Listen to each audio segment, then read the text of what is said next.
Choisir sa pile technologique, on pourrait penser que c'est juste une décision technique, un truc de développeur. Mais en réalité, c'est la fondation même sur laquelle on va construire tout un produit numérique. C'est ce choix de départ qui va dicter la vitesse de développement, la capacité à évoluer et au final, le succès de tout le projet. Voici notre plan de route. On va d'abord prendre la mesure de l'enjeu, voir pourquoi c'est une décision si critique. Ensuite, on verra comment bien analyser les besoins pour ne rien oublier. Puis, on mettra en place une méthode pour décider sereinement, on va comparer des options bien concrètes, et pour finir, on passera en revue les pièges à éviter à tout prix. Commençons par le plus important. Il faut vraiment comprendre que ce n'est pas un petit détail technique, non, c'est une décision stratégique, une vraie décision business qui va avoir des conséquences sur le long terme pour toute l'entreprise. Et les risques, ils sont bien réels. Une décision prise à la va-vite ou sans être bien informée, et c'est la porte ouverte à des mois et des mois de refonte qui coûtent une fortune.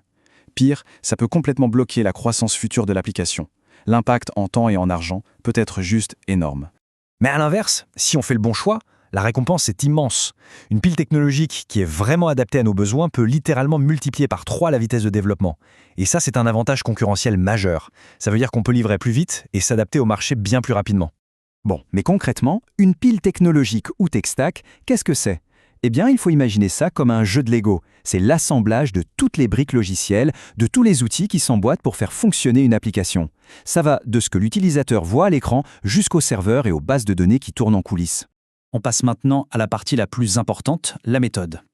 Avant de se jeter sur la dernière technologie à la mode, la toute première étape qui est absolument cruciale, c'est d'analyser en profondeur les vrais besoins du projet. L'architecture d'une appli, c'est un peu comme le plan d'une maison. On y voit bien les différentes pièces. Il y a la couche client, c'est la façade, ce que tout le monde voit. Le serveur, c'est la plomberie et l'électricité, toute la logique en arrière-plan. Et la base de données, ce sont les fondations, là où tout est stocké. Chacune de ces couches va demander des choix technologiques bien spécifiques. Le point de départ, c'est simple. Qu'est-ce qu'on est en train de construire ? Un site vitrine, ça n'a rien à voir avec une application SaaS super complexe ou une plateforme e-commerce qui gère des paiements.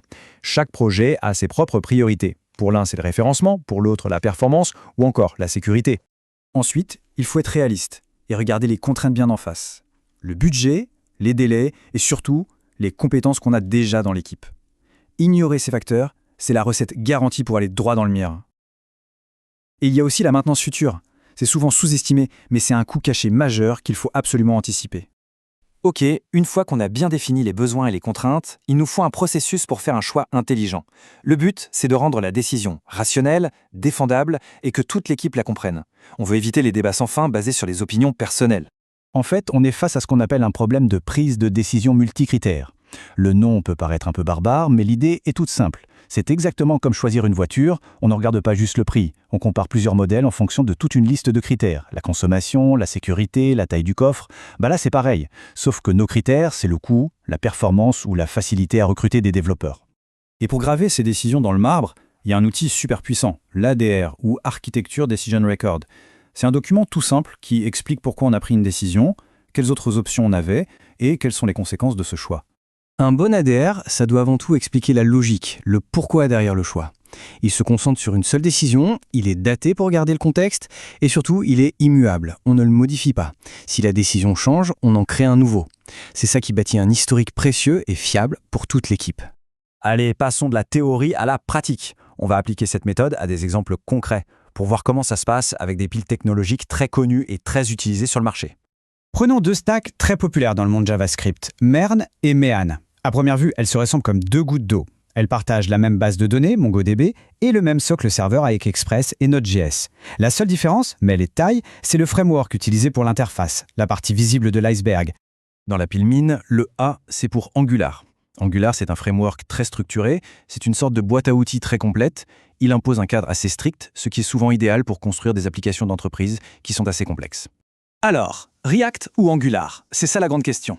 Angular, dans la stack Min, offre une synchronisation des données quasi automatique. De son côté, React, dans Mern, est souvent vu comme plus flexible, plus Lego. Il permet de construire des interfaces très rapides, ce qui est parfait pour les applications où tout se passe sur une seule et même page. Ce choix va influencer toute la structure de l'application, mais aussi la facilité à trouver des développeurs, parce que les communautés de talents ne sont pas les mêmes. Avoir un bon processus de décision, c'est une excellente chose. Mais il faut aussi être conscient des pièges qui nous attendent. Parce que même avec la meilleure analyse du monde, il y a des erreurs classiques qui peuvent complètement faire dérailler un projet. Le premier, Et peut-être le plus dangereux, c'est ce qu'on appelle le syndrome de la nouveauté ou de l'objet brillant. C'est cette tentation de choisir une technologie parce qu'elle est nouvelle, qu'elle est tendance, qu'elle fait rêver, plutôt que de choisir une technologie stable, éprouvée et qui répond vraiment aux besoins du projet. Il faut donc toujours se poser la question honnêtement. Est-ce que ce choix sert le projet ou est-ce qu'il sert juste mon envie d'essayer le dernier jouet à la mode? Surtout pour un produit qui va en production, la stabilité devrait presque toujours l'emporter sur la nouveauté.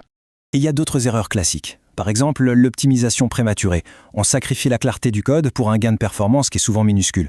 Ou alors ignorer les coûts de maintenance qui peuvent finir par représenter une part énorme du budget. Et enfin, une erreur très fréquente aujourd'hui, vouloir commencer tout de suite avec une architecture complexe en microservices. Bien souvent, un bon vieux monolithe bien structuré est un bien meilleur point de départ. En résumé, pour réussir son choix, les principes sont assez clairs. Il faut commencer avec la solution la plus simple possible. Il faut privilégier des technologies stables et reconnues. Il faut intégrer la maintenance dans le calcul des coûts dès le premier jour. Et enfin, il faut documenter chaque décision importante. C'est ça, la base d'une architecture saine. Pour conclure, il faut vraiment voir la pile technologique comme la colonne vertébrale d'un produit. Un choix bien pensé aujourd'hui, c'est des mois de galère en moins demain. Et c'est ce qui assure que le projet tiendra la route. La question qu'on doit se poser est donc simple. Est-ce que cette colonne vertébrale est solide ou est-ce qu'elle est sur le point de se briser ?